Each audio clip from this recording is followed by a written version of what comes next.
ভাবুন তো, একটা সম্পূর্ণ বাড়ি যেটা ট্রাকে করে এনে নামানো হলো, আর মাত্র কয়েক মিনিটের মধ্যেই সেটা হয়ে গেল বসবাসের জন্য পুরোপুরি প্রস্তুত। না, এটা কোনো সাইফাই সিনেমার দৃশ্য না, এটা বাস্তব। আর এই বাড়ির দাম মাত্র $8,000। হ্যাঁ, ঠিক শুনছেন, মাত্র $8,000 একটা ভাঁজ করা বাড়ি, যেটা 11 মিনিটে তৈরি হয় এবং একসাথে থাকতে পারে 8 জন মানুষ। এই অবিশ্বাস্য ঘরটি তৈরি করেছে সিম্যাক্স সিস্টেম নামের একটি কোম্পানি। অনেকে বলছে এটাই নাকি ভবিষ্যতের সবচেয়ে সস্তা ও দ্রুত সমাধান, কিন্তু সত্যিই কি তাই, নাকি এর পেছনে লুকিয়ে আছে কিছু বড় বাস্তবতা? চলুন ধীরে ধীরে সবটা জানা যাক।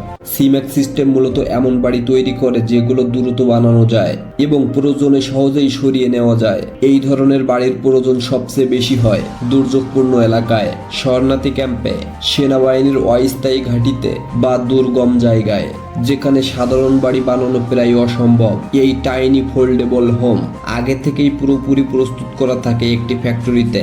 দেয়াল, ছাদ, মেঝে সবকিছু ভাঁজ করা অবস্থায় থাকে। এরপর সেটাকে ট্রাকে তোলে নির্দিষ্ট জায়গায় নিয়ে যাওয়া হয়। লোকেশনে পৌঁছানোর পর কোনো ইট, সিমেন্ট, বালি লাগে না। কোনো দিনব্যাপী নির্মাণ কাজ নেই, শুধু ভাঁজ খুলে দেওয়া হয়, স্ট্রাকচার সেট করা হয়, আর মাত্র 11 মিনিটেই একটা আস্ত বাড়ি দাঁড়িয়ে যায়। এখন প্রশ্ন হলো, এত ছোট বাড়িতে আসলে কি কি সুবিধা আছে? ভিতরে ঢুকলে দেখা যায় এই ঘরটা ছোট হলেও খুবই পরিকল্পিতভাবে ডিজাইন করা। ভাঁজ করা বেড রয়েছে যেগুলো প্রয়োজনে খোলা যায়, আর ব্যবহার না হলে ভাঁজ করে রাখা যায়। এভাবেই একসাথে 8 জন মানুষের ঘুমানোর ব্যবস্থা করা হয়েছে। এক পাশে রয়েছে ছোট কিন্তু কার্যকর একটি রান্নাঘর, প্রয়োজনীয় ক্যাবিনেট, বেসিক রান্নার জায়গা সবই আছে। এর সঙ্গে রয়েছে একটি ছোট বাথরুম, টয়লেট, শাওয়ার এবং পানির সংযোগ সুবিধা, মানে বাইরেও যেতে হবে না। এই ঘরের ভেতরেই দৈনন্দিন জীবনের সব প্রয়োজন মেটানো সম্ভব। বিদ্যুৎ সংযোগের ব্যবস্থাও রয়েছে, চাইলে সোলার প্যানেল লাগিয়ে বিদ্যুৎ ব্যবহার করা যায়। ভেন্টিলেশন এমনভাবে করা যাতে ভেতরে বাতাস চলাচল করে। সব মিলিয়ে এটা শুধু একটা শেল্টার না, এটা একটা সম্পূর্ণ বাসযোগ্য ঘর। কিন্তু এখানেই আছে সবচেয়ে বড় প্রশ্ন, এত কম দামে এটা কিভাবে সম্ভব? এর মূল কারণ হলো এই বাড়িতে কোনো স্থায়ী কংক্রিট ব্যবহার করা যায় না। সবকিছু প্রিফ্যাব্রিকেটেড, মানে ফ্যাক্টরিতে তৈরি। সাইটে শুধু সেটআপ, এতে সময় কম লাগে, শ্রমিক কম লাগে, আর খরচও কমে যায়। বিলাসিতা বাদ দিয়ে শুধু প্রয়োজনীয় জিনিস রাখা হয়েছে।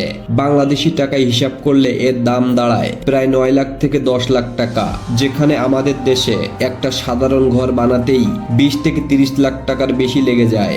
এই কারণেই অনেক দেশে এই ধরনের বাড়ির দিকে আগ্রহ দেখাচ্ছে, বিশেষ করে যেসব এলাকায় প্রাকৃতিক দুর্যোগ নিয়মিত হয়, বন্যা, ভূমিকম্প, ঝড়। সেখানে এই বাড়িগুলো দ্রুত মানুষের মাথা জোগাড় ঠাঁই করে দিচ্ছে।